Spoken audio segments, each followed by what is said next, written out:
তুমি কি মনে করো দাজ্জাল ভবিষ্যতে জন্ম নেবে?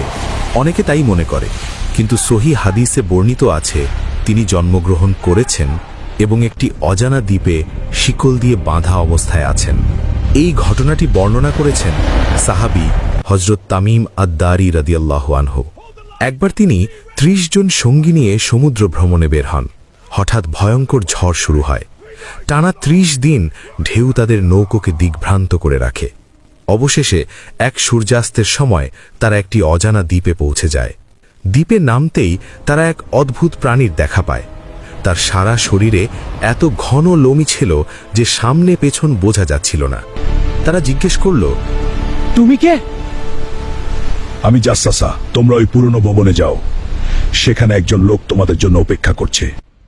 সাহাবীরা ভয়ে ভয়ে ভেতরে ঢুকে এক বিশাল দেহী মানুষকে দেখলেন। তার সমস্ত শরীরে ভারী লোহার শিকল বাঁধা। হযরত তামিম আদ-দারি রাদিয়াল্লাহু আনহু প্রশ্ন করেন, তুমি কে? সে কোনো উত্তর না দিয়ে উল্টো প্রশ্ন করতে লাগল। বেসানের খেজুর বাগান, তিবেরিয়াস হ্রদের পানি এবং নবী মুহাম্মদ সাল্লাল্লাহু আলাইহি ওয়াসাল্লামের আগমন সম্পর্কে সব কথা শোনার পর তিনি বললেন, আমি মসিহ দাজ্জাল, শীঘ্রই আমাকে মুক্তি দেওয়া হবে। তখন আমি সারা পৃথিবী ভ্রমণ করব, তবে মক্কা ও মদিনায় প্রবেশ করতে পারবো না। হযরত তামিম আদ-দারি রাদিয়াল্লাহু আনহু মদিনায় ফিরে এসে ঘটনাটি রাসূলুল্লাহ সাল্লাল্লাহু আলাইহি ওয়াসাল্লামকে জানান। নবী সাল্লাল্লাহু আলাইহি ওয়াসাল্লাম সাহাবীদের সামনে এই বর্ণনাকে সত্য বলে নিশ্চিত করেন।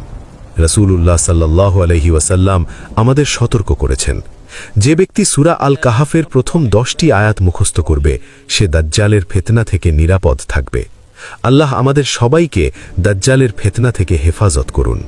যদি আপনিও দাজ্জালের ফিতনা থেকে নিজেকে রক্ষা করতে চান তাহলে কমেন্ট বক্সে লিখুন আমিন।